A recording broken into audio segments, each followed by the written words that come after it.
Surat civil હોસ્પિટલમાં રેગિંગને લઈને સનસનાટીભર્યો બનાવ સામે આવ્યો છે। હોસ્પિટલના જુનિયર ડોક્ટરે સિનિયર ડોક્ટરોના સતત ત્રાસ અને માનસિક પ્રતાડનાથી કંટાળીને આત્મહત્યા કરી હોવાનો ગંભીર આરોપ સામે આવ્યો છે। આ ઘટનાએ સમગ્ર તબીબી વર્તુળમાં ખળભળાટ મચાવી દીધો છે।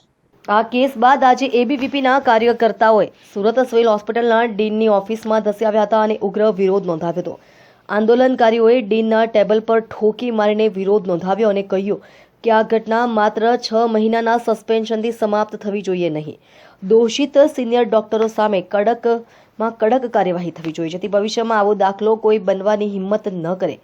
એબીવીપીના પદાધિકારીઓએ ડીને ચેતવણી આપી હતી કે જો ટૂંક સમયમાં આરોપી ડોક્ટરો સામે એફઆઈઆર દાખલ નહીં કરવામાં આવે અને કડક શિક્ષાત્મક કાર્યવાહી નહીં કરવામાં આવે તો તેઓ હોસ્પિટલનો કાર્યભાર સંભાળી લેશે અને વ્યાપક આંદોલન કરશે। હોસ્પિટલ સૂત્રોના જણાવ્યા મુજબ ડીન અને અન્ય વરિષ્ઠ અધિકારીઓએ આ મામલે તાત્કાલિક સમિતિ બનાવીને તપાસના આદેશ આપ્યા છે, પરંતુ આંદોલનકારીઓએ તાત્કાલિક કાર્યવાહીની માંગ ઉપર અડગ છે।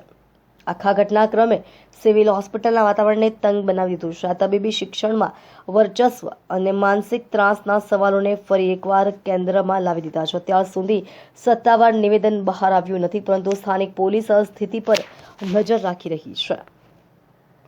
આપણને બધાને ધ્યાનમાં છે કે સુરતની સિવિલ હોસ્પિટલમાં 2 દિવસ પહેલા એક ડોક્ટરે આત્મહત્યા કરી છે। એ આત્મહત્યા કરવા પાછળનું કારણ કે અહીંના સિનિયર ડોક્ટરો અને એમના વિભાગના જે પ્રોફેસરો અને એચઓડી દ્વારા એટલો માનસિક ત્રાસ આપવામાં આવતો, એટલે વિદ્યાર્થી પર રાત દિવસ ટોર્ચર ગુજારવામાં આવતું, એટલે વિદ્યાર્થીને નોકરની જેમ કામ કરવામાં આવતું, જેના કારણે એ વિદ્યાર્થી સતત કેટલો પીડાતો હશે કે વિદ્યાર્થી પોતે આત્મહત્યા કરવા મજબૂર બને છે અને વિદ્યાર્થી રવિવારે આત્મહત્યા કરે છે।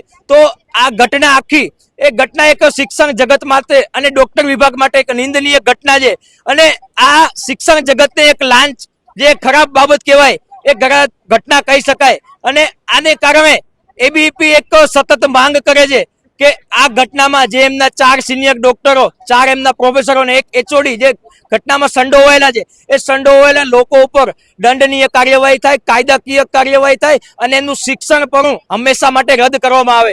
કેમ કે એ ડોક્ટરોને 6 મહિના માટે અહીંયા હોસ્ટેલમાંથી કાઢવામાં આવ્યા છે, પણ એ 6 મહિના પછી પાછી રેગિંગની ઘટના નહીં કરે એનું શું બાંયધરી?